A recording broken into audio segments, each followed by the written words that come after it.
Hello, welcome to Cube 57. I'm Dr. Laura Murillo, President and CEO of the Houston Hispanic Chamber of Commerce. Today, we have Houston legend, Dr. Renu Khator, Chancellor of the University of Houston, who's joining us today. Let's welcome her. Good morning. Thanks for being with us. Good morning. Well, congratulations. You know, we've identified several people from the Houston area who we believe have made a real impact.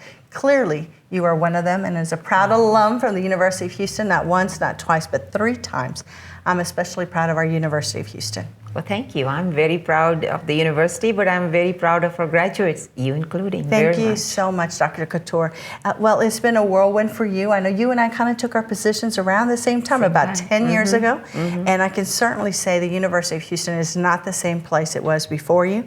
I know you still have many things on the horizon, but let's get started with, some of your major accomplishments that you're most proud of in terms of your trajectory. I think I would say out of everything we have done, I feel that when alumni say that I'm proud to be a University of Houston Cougar, yes, and I'm proud to stand tall and proud to say so, I think that just sums it up for me, and that's my biggest reward. You know what, you're right, Dr. Khator. I try to go to as many of the football and basketball games as possible, and it brings me such joy to see people wearing University of Houston shirts, caps, and they're so proud, and they see you walk by and they're screaming and yelling, and that's certainly the environment we wanted. I know as a former person who worked there for 15 years, to know that you've got Red Fridays for staff and that they're proud whether they went to school there or not. Right. It's the culture that you have been able to establish with your faculty, with the staff, and the students. Well, that just, I think what you said just sums it up for me and why I keep on working hard. Yes. Because think about Houston. Houston is the 4th largest city, can do Spirit City. I just can't even imagine Houston having a university that is not absolutely Tier 1, and that was the desire, that was the fight that brought me here. Yes. And there have been, a few bumps on the road. There have been, a lot of hard work. It's just taken all of us a village to do this. Yes. But I'm very proud of where we are, and I think we just need to keep on making it stronger, because Houston deserves an absolutely top-notch Tier 1 public research university. Yes, and it's the city's university, as many call it. Not only that, from an academic standpoint, a Tier 1, but also that you've been able to pull off certainly a strong alumni base, and with our sports, the naming of the TDECU Stadium, soon the Fertitta Center.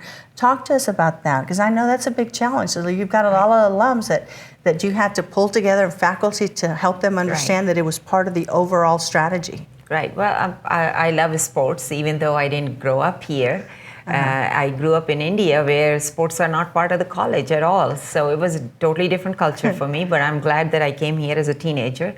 And doing that, I was still at an age where I could adopt very fast, and I love sports. And the thing is, I see the connection between academics and athletics. Either you don't have athletics, but if you have it, then you got to have an excellent one, nationally relevant one, because otherwise a mediocre athletics program is a liability. But a winning athletics program gives you alumni engagement, it gives you student engagement, it gives you pride. It just serves so many different purposes. I think I just can't imagine for a university having one tire that's of truck and one tire that's of bicycle, and we think that we can have a smooth road ahead. I just want to see excellence both places. So yes, we have put about nearly $300 million in athletic facilities, trying to just get them to a place where they should be. But if you think about it, we have put total $1.5 billion in construction on campus. Yes. Out of that, $300 million to get athletics into a position where they can be competitive, I think is absolutely worth it. It makes sense. Well, let's talk about that. You're fundraising the capital campaign.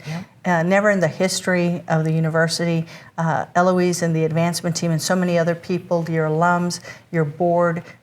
Tell us your vision for that and how it's evolved to become what it is today. Right. So, we are a public university. We have a mission, and our mission is a scale. You just can't take few students. You got to think about how do we provide access. Yes. But at the same time, public mission is a very critical mission. You have to reach out to students who are not likely to leave from the region, but they should have a chance at a top-notch education. But the thing is, we are limited in terms of our resources. I feel that Houston, the location, the city, is our biggest endowment. Absolutely. And we just said, okay, if you're going to have a dream and if you're going to need resources to fulfill that dream, you can make one of those two things non-negotiable. What is going to be non-negotiable? Will it be the dream or will it be the resources? And we realized in the city of Houston, you cannot not pursue your dream. So we made our dream to building a tier 1 top-notch institution for everybody, a dream, and then we thought, okay, if that's the case, let's just figure it out how we are going to get the resources to do that. And it is an incredibly philanthropic city, as we all know. And sure enough, we haven't had a campaign in 25 years, but we decided let's just do a campaign, and we just didn't hire anybody to tell us what the goal should be.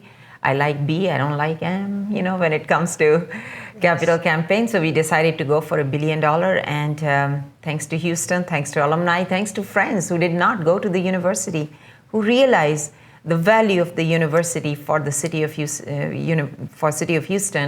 we are closing in on our $1 billion target 2 years ahead of the schedule. Very good. But then I have expanded the target. Yes, always expanding that target. We'll be right back.